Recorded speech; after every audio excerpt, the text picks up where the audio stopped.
వాళ్ళ డైరెక్ట్ పేర్లు తీసుకుంటుంది. అవును, కానీ వాళ్ళకి కేటీఆర్ పేరు లేదు. లేదు, ఎగ్జాక్ట్లీ. అంటే మొన్న ఆ రోజు కేటీఆర్, ఇప్పుడు హరీష్, సంతోష్, రేపు తండ్రేమో మరి.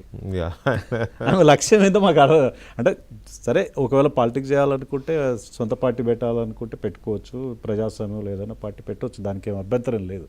కానీ ఉన్న పార్టీని నాశనం చేసి, అంటే సస్పెండ్ చేయించుకోవాలన్నటువంటి లక్ష్యం ఏదో ఉన్నట్టు అనిపిస్తుంది. ఎందుకంటే కేసీఆర్ గారు ఎక్కడో ఉంటుంది కదా తన బిడ్డని. ఇప్పుడు అదే ఆల నరేంద్ర గారిని సస్పెండ్ చేసినట్టు, ఈటల రాజేందర్ని సస్పెండ్ చేసినట్టు, విజయశాంతిని సస్పెండ్ చేసినట్టు వాట్సాప్ లో పంపించిన వాళ్ళంతా. అదే కవిత విషయంలో బహుశా కూతురు కదా, సహజంగా ఉంటుంది ఆ ప్రేమ, తల్లి ప్రేమనో తండ్రి ప్రేమ ఉంటుంది. ఆమె ఓపిక సహనం పట్టిస్తున్నాడు. ఆ అబ్జర్వేషన్లో ఇవాళ కవిత గారు నన్ను ఎందుకు సస్పెండ్ చేస్తలేదని అనుకుంటుందేమో పాపం. ఎప్పుడు సస్పెండ్ చేస్తారని ఎదురు చూస్తుందేమో. లేకపోతే ఏం అవసరం ఆ పార్టీలో ఆమె చిచ్చు పెట్టాల్సిన అవసరం ఏంటి? దాదాపు 2-3 నెలలు అయినా పార్టీ ఉంటేది పోతేందనే స్థాయిలో వెళ్ళడము అని అంటే, ఆమె 2-3 నెలల నుంచి టీఆర్ఎస్ కండువ అయితే కప్పుకుంటలేదు. లేదు, అవును, ఆమె కండువ జాగృతి కండువ ఉంది మెడల్లో.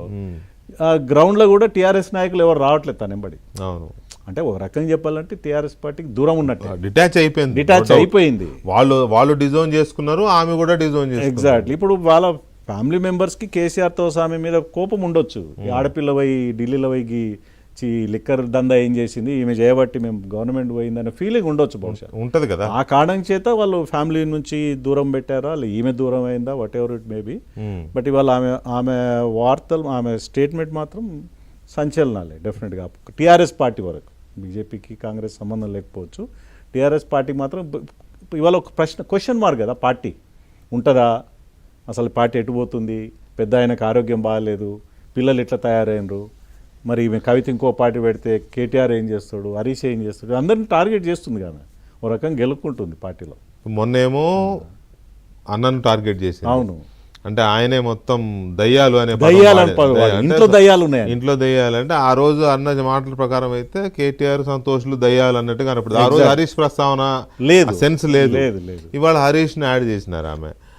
అంటే ఏంటి అసలు అనేది కొంత మీకు బాగా తెలుసు కేసీఆర్ గారి మనస్తత్వం గురించి. ఆయన ఎవరి కెపాసిటీ ఏందో తెలుసు. హరీష్ని వదులుకుంటాడా నా కేసీఆర్ అసలు? అంటే మనం అంటే కొంచెం ఇప్పుడు అంతో ఇంతో ఫీల్డ్లో ప్రజలతోటి, కామన్ మ్యాన్ తోటి, కార్యకర్తతో సంబంధం ఉన్న వ్యక్తి కదా. ప్రతిరోజు పొద్దున సాయంత్రం ఎమ్మెల్యేలు టచ్ ఉన్నాడు కదా. అట్లని కేటీఆర్ని వదులుకుంటాడా, వదులుకుంటాడా? సరే, సంతోష్ అంటే తెర వెనుక అనవచ్చు, ఆయన బ్యాక్గ్రౌండ్ ఎంపీగా ఉండొచ్చు, వాట్ ఎవర్ ఇట్ మేబీ. వీళ్ళిద్దరు నాయకులను కాదని కవితను చేరదీస్తాడా? ఉంటే అందరు కలిసి ఉండమని అంటాడు పెద్ద మనిషిగా, తండ్రిగా. మరి పంచాయతీ పెట్టుకుంటే వాళ్ళ నిర్ణయం తీసుకోవాల్సింది కేసీఆర్. నిజంగా బిడ్డని ఎంతకాలం భరిస్తాడు? సస్పెండ్ చేస్తాడా? సస్పెండ్ చేయించుకోవాలని ఆమె అనుకుంటుందా? పార్టీ పెడతారనేది వార్తలు కూడా వస్తున్నాయి. జాగృతి తెలంగాణ జాగృతి పేరుతో సరే, సొంత ఇల్లుగాల పెట్టి బయటికి పోతే ప్రజలు ఆదరిస్తారు. అంటే ఇక ఇల్లు నాది కాదనుకున్నప్పుడు నాకు దక్కంది ఇల్లు ఇంకెవరికి దక్కకూడదు అనే ఒక రకమైన అంటే హిందూ సాంప్రదాయం ఉంటుంది అన్న.